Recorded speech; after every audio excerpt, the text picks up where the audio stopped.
Bienvenidos a nuestra conferencia. Somos estudiantes de la Universidad de Yacambú, adscritos a la materia Psicología de la Personalidad 2, impartida por la docente María de Linares. Daremos una mirada crítica desde los conceptos de la persona sana y patológica, desde la visión de Carl Jung, plasmada por Angélica López y quien les habla Graciela Delía, y a su vez la perspectiva de Alfred Adler, expuesta por Valentina Zavala. A continuación daremos inicio. Hola chicos, ¿cómo están? Hola, Hola. buenas tardes. Hola a todos.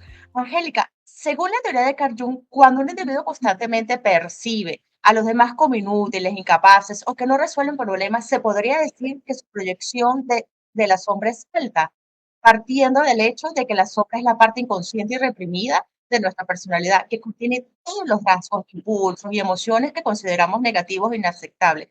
¿Qué opinas? Cuando hablamos de proyección, ¿a qué hace referencia Jung? Chévere, Graciela. Mira, contestando un poco tu pregunta, la proyección de las sombras, según Jung, es un mecanismo psicológico por el cual una persona atribuye sus propios atributos de la sombra, es decir, los aspectos que no reconoce o acepta en sí misma a otras personas. En lugar de enfrentar sus propias deficiencias y miedos, las proyecta en el exterior. ¿Qué se da acá? Se da también el mecanismo del espejo.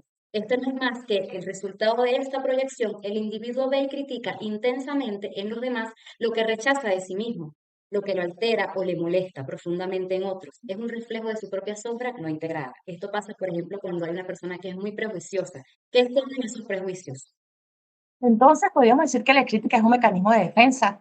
Es decir, que cuando estamos en presencia de una persona que manifiesta una actitud constante hacia los demás por su supuesta inutilidad o incapacidad, es un mecanismo de defensa para evitar enfrentar la propia sensación de suficiencia. Sí, efectivamente, al señalar los defectos en los otros, las personas se sienten superiores y evitan lidiar con sus propias inseguridades, ya que al mantener la sombra proyectada, la persona se resiste al proceso de individuación. El proceso de individuación es un concepto acuñado por Jung que no es más que el camino hacia la integración de todos los aspectos de la psique, tanto conscientes como inconscientes.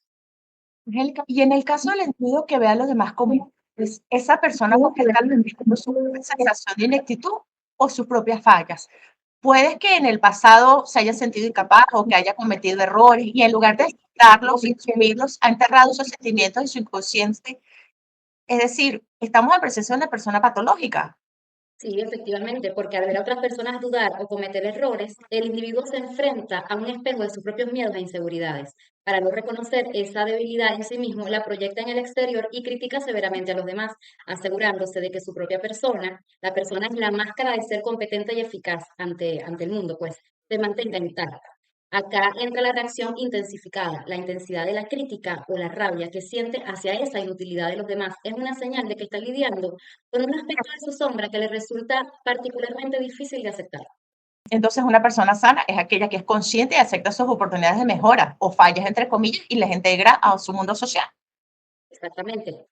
Una persona sana, desde la perspectiva junguiana, que es de la que estamos conversando, no es la que carece de conflictos o fallas, es aquella que ha desarrollado conciencia de sí misma, de su luz y de su sombra, las integra, integra estos aspectos como parte de su totalidad psíquica. ¿Qué hace posible esta integración? Como para desglosarte esta pregunta. Esto hace que tu mundo interior esté equilibrado, reconoces tus limitaciones, no las niegas ni las proyectas sobre los demás, te relacionas con los demás de una manera auténtica, te adaptas a las expectativas del mundo sin perder tu propio sentido de identidad, porque no es fingir ante los demás, es ser tú, pero de una manera auténtica. Transformas tus conflictos en crecimiento, es decir, usas la autoconciencia para expandir la comprensión tuya y del otro.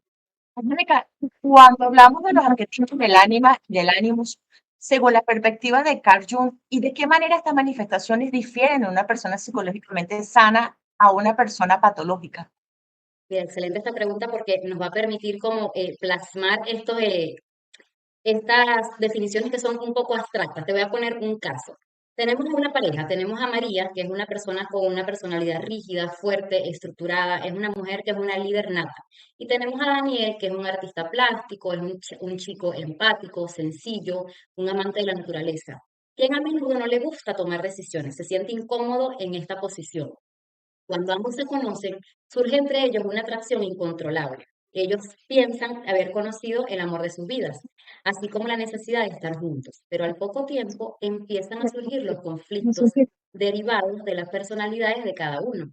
María se queja de la poca o nada estructura que tiene Daniel y este a su vez se queja del control excesivo que tiene María. Entonces te pregunto yo a ti ahora, ¿qué crees que está pasando aquí en este caso? Bueno, en el caso de María, su ánimo la llevó a construir un yo poderoso, pero solitario, debido a que su pensamiento lógico que predomina es su sentimiento. Ella está asociando su vulnerabilidad con la pérdida de control y Daniel tiene un ánima dominante, que se guía por el afecto y la estética, y esto lo lleva a evitar el conflicto y a tomar decisiones. Entonces vemos que él cede su autonomía a María buscando su aprobación, generando el conflicto entre ellos. Entonces, María proyecta en Daniel la sensibilidad que ella reprime y Daniel a su vez proyecta en María la fuerza y estructura que él no logra integrar. A continuación vamos con Leonel y Valentina, quienes hablarán sobre Alfred. Hola, buenas noches. Vale. Le voy a hacer algunas preguntas referentes a Adler. Me gustaría escuchar su opinión, ya que usted sé que tiene bastante conocimiento al respecto. La primera pregunta es, la psicología individual de Adler define la patología a partir de la creencia de un concepto central. ¿Cómo define Adler la personalidad sana y cuál es el papel de un interés social bien desarrollado en la salud mental? Para Adler, concibe la personalidad sana como aquella que posee un fuerte interés social. Esto no es caridad, sino la capacidad de verse como parte de la humanidad, contribuyendo al bienestar.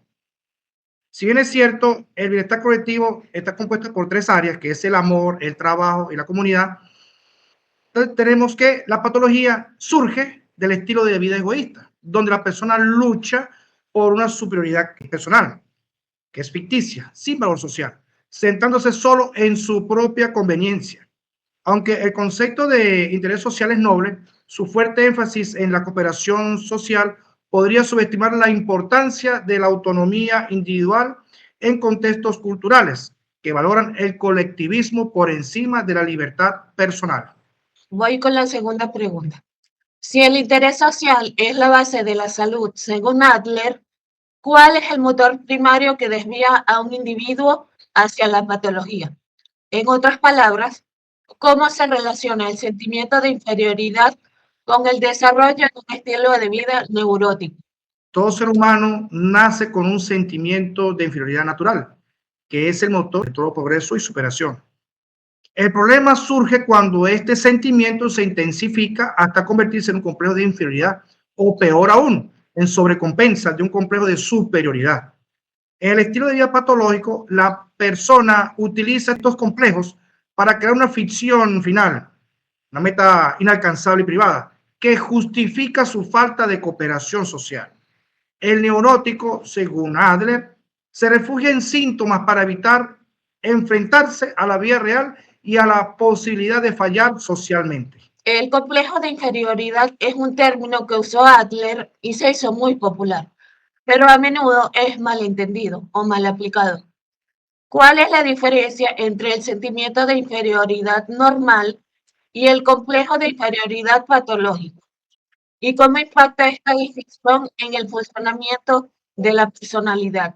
El sentimiento de inferioridad es normal, universal y motiva, mientras que el complejo de inferioridad es patológico y paraliza. Para Adler, vio el sentimiento de inferioridad como una fuerza impulsora de todo mejoramiento humano. Es el motor que nos lleva a la situación menos a la situación más, que la superioridad. La persona sana lo usa para compensación útil. Por ejemplo, soy débil en matemáticas, me esforzaré más. El complejo surge cuando el sentimiento es tan abrumador que el individuo se para, se detiene, se convence de su inutilidad y deja de esforzarse, utilizando la inferioridad como una excusa para evitar la vida y sus desafíos. Al definir el complejo puramente como un fallo de coraje o una excusa, Adler corre el riesgo de culpar a la víctima. Sin embargo, su intención es terapéutica. Al definirlo como una elección de vida, subraya que la persona puede elegir tener el coraje para cambiar el estilo de vida y su meta ficticia, restaurando así su bienestar y por ende su salud. Interesante esto, me gusta bastante. Considero que todos los seres humanos hemos pasado por eso alguna vez. Todos en algún momento nos hemos sentido inferiores, como también hemos tenido ese momento en donde nos sentimos Coloquialmente, con el pecho inflado, sentimos esa superioridad. Ahora voy con otra pregunta. Adler sostuvo que el comportamiento está guiado por metas ficticias que compensan los sentimientos de inferioridad. ¿Cuál es la diferencia crítica entre el estilo de vida de una persona sana y uno patológico en la relación con estas metas? La diferencia no radica en tener metas, sino en la naturaleza de la meta final ficticia. La persona patológica está guiada por una meta ficticia, privada y destructiva, que generalmente está orientada a la superioridad personal exagerada. Por ejemplo, debo ser mejor que todos para ser valioso. Su estilo de vida es rígido, egocéntrico y busca dominar y explotar. La persona sana, en cambio, surge su meta hacia la superioridad útil o socialmente constructiva. Por ejemplo, quiero desarrollar mi talento para contribuir, para ayudar.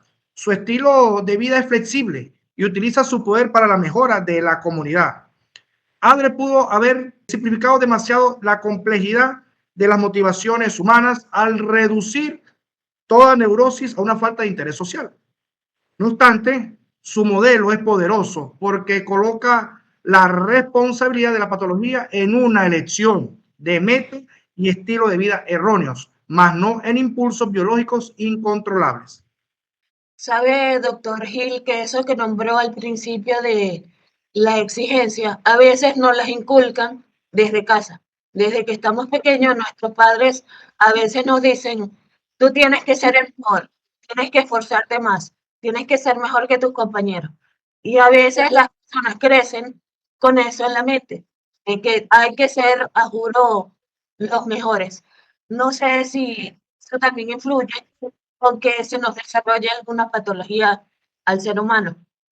Desde la perspectiva de Adler, la patología tiene sus raíces en la infancia, lo que estaba comentando ahorita. Correcto. ¿Cuáles son los dos factores de crianza, según Adler, tienen mayor probabilidad de conducir un estilo de vida patológico o neurótico? Los dos factores claves son la indulgencia mimo excesiva, y la negligencia, que es el rechazo. La indulgencia crea un niño que espera que el mundo y los demás satisfagan sus deseos. Al enfrentarse a la realidad que no siempre coopera, desarrolla una neurosis. Su meta ficticia se centra en la explotación de otros y no desarrolla el sentimiento comunitario, pues nunca aprendió a dar. En cuanto a la negligencia y rechazo, el niño siente que el mundo es un lugar hostil y peligroso.